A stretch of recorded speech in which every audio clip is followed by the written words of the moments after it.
ఇక గ్రూప్ 2 అభ్యర్థిని ప్రవళిక ఆత్మహత్యపై గవర్నర్ తమిళిసై సౌందరరాజన్ స్పందించారు. ఆమె మృతి పట్ల తీవ్ర దిగ్భ్రాంతాన్ని వ్యక్తం చేశారు. ప్రవళిక మృతిపై 48 గంటల్లో నివేదిక ఇవ్వాలని సిఎస్ డీజీపీ టీఎస్పీఎస్సీ కార్యదర్శిని గవర్నర్కు అందజేశారు. అయితే మృతురాలి తల్లిదండ్రులు, కుటుంబ సభ్యులకు ప్రగాఢ సానుభూతిని తెలిపారు. మరోవైపు పోటీ పరీక్షలకు సన్నద్ధమవుతున్న యువత ఎదుర్కొంటున్న సవాళ్లు, లోనవుతున్న ఒత్తిళ్లను ప్రవళిక మరణం మరోసారి గుర్తు చేస్తుందని గవర్నర్ తెలిపారు. నిరుద్యోగ యువత నిరాశకు లోను కావద్దని, ఉపాధి వేటలో ధైర్యంగా ముందుకెళ్లాలని కోరారు. యువతకు తన పూర్తి మద్దతు ఉంటుందని, ఉద్యోగ లక్ష్య సాధనలో వారికి పూర్తి అండగా నిలుస్తామని అన్నారు.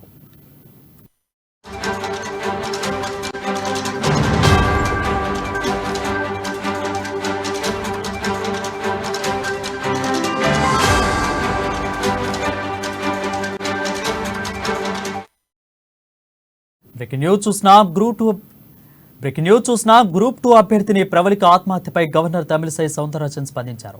ఆమె మృతి పట్ల తీవ్ర దిగ్భ్రాంతాన్ని వ్యక్తం చేశారు. ప్రవళిక మృతిపై 48 గంటల్లో ఒక నివేదిక ఇవ్వాలని సిఎస్ డీజీపీ టీఎస్పీఎస్సీ కార్యదర్శినికి గవర్నర్ ఆదేశించారు. మృతురాలి తల్లిదండ్రులు, కుటుంబ సభ్యులకు ప్రగాఢ సానుభూతిని తెలిపారు. మరోవైపు పోటీ పరీక్షలకు సిద్ధమవుతున్న యువత ఎదుర్కొంటున్న సవాళ్లు, లోనవుతున్న ఒత్తిళ్లను ప్రవళిక మరణం మరొకసారి గుర్తు చేస్తుందని గవర్నర్ తెలిపారు. నిరుద్యోగ యువత నిరాశకు లోను కావద్దని, ఉద్యోగ వేటలో ధైర్యంగా ముందుకెళ్లాలని కోరారు. యువతకు తన పూర్తి మద్దతు ఉంటుందని, ఉద్యోగ లక్ష్య సాధనలో వారికి పూర్తి అండగా నిలుస్తామని అన్నారు.